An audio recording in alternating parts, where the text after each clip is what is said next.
আমাদের বিরুদ্ধে যত বাধা প্রতিবন্ধকতা এসেছে, আমাদের ব্যাপারে যত কুৎসা রটনা করা হয়েছে, আমাদের ব্যাপারে যত কথা বলা হয়েছে, এই সমস্ত কথার প্রেক্ষিতে আমরা সেদিন একটা কথা বলেছিলাম, কুল জাআল হক ওয়া যাহাকাল বাতিল ইন্নাল বাতিলা কানা যাহুকা। আমাদের হতাশার কিছু নেই, আমাদের হারাবার কিছু নেই, আমাদের দুশ্চিন্তার কিছু নেই, আমাদের ক্রাইসিস বলে কিছু নেই, আমাদের ক্রান্তিকাল বলে কিছু নেই। কারণ আমরা টার্গেট নিয়ে কাজ করি আমাদের দুনিয়ার শুধুমাত্র অর্থবহ কোনো কিছু করার জন্য। আমাদের দুনিয়া অর্থবহ কিছু যদি হয় এটা বোনাস, নাহলে মূল লক্ষ্য হচ্ছে আমরা আল্লাহ সন্তুষ্টি অর্জন করার মধ্য দিয়ে পরকালে নিজেকে জান্নাত উপযোগী একজন মানুষ হিসাবে গড়ে তোলা, এবং সেই লক্ষ্যে আমাকে কাজ করা। এই কাজ যদি আমি টার্গেট করি, তাহলে আমার দুনিয়ার টার্গেট আমার অর্জিত না হলে আমার কিছু যায় আসে না। সেই লক্ষ্য অর্জনে তো আমাকে কাজ করতে হবে, সেই লক্ষ্য অর্জনে তো আমাকে সামনের দিকে এগোতে হবে, সেই লক্ষ্য অর্জনে তো আমাকে প্রক্রিয়া অবলম্বন করতে হবে।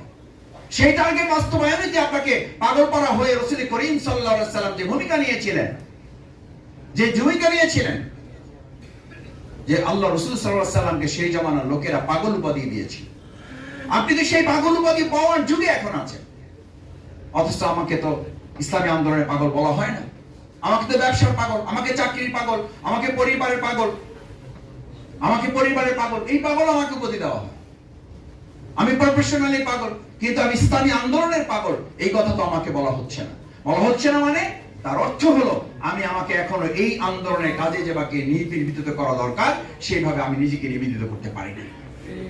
সম্মানিত ভাই এবং বন্ধুগণ, সেই জন্য আমি আপনাদের কাছে এই কথাটা এই কারণে বলছি যে আজকে জামাত ইসলামের বিরুদ্ধে যত ষড়যন্ত্র হয়েছে, আলহামদুলিল্লাহ আপনারাই তো আল্লাহর পরে ভরসা করে এই পল্টনে যখন একজন লোক বের হওয়া কঠিন ছিল, বের হলে গুলি করা হতো, সেই সময়ও সংগঠনের সিদ্ধান্ত বাস্তবায়নে আমরা যখন এখানে মিছিল করতাম, আমরা যখন এখানে পিকেটিং করতাম, আমাদেরকে প্রশাসনের পক্ষ থেকে বলা হতো, ভাই আর যাই করেন পল্টনে কিছু করেন, আর যাই করেন পল্টনে আপনারা নাইবেন না, আর যাই করেন পল্টনে আপনারা কোনো কিছু দেখানোর চেষ্টা করেন না।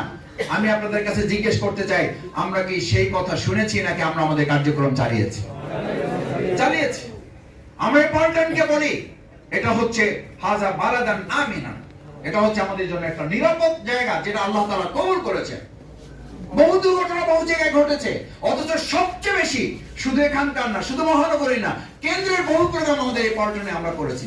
আল্লাহ তাআলা আমাদেরকে সাহায্য করেন নাই শুধু, তিনি এমন ভাবে সাহায্য করেছেন, আমার কাছে মনে হয় যে আমাদের সমস্ত প্রতিপক্ষের চোখগুলোকে আল্লাহ তাআলা এই জায়গার জন্য অন্ধ করে রেখেছেন।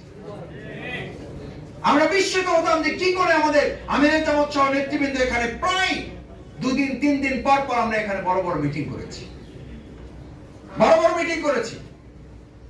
সেই পল্টন, এই পল্টন, যে পল্টনে আমাদের এত কিছু আল্লাহ তাআলা নিয়ামতে পরিপূর্ণ করেছেন, সেই পল্টনের জনশক্তি হিসাবে আমাদের দায়িত্ব হচ্ছে আমাদের 19 জুলাই প্রোগ্রামের মাধ্যমে এর হক আদায় করা, এর কাফারা আদায় করা।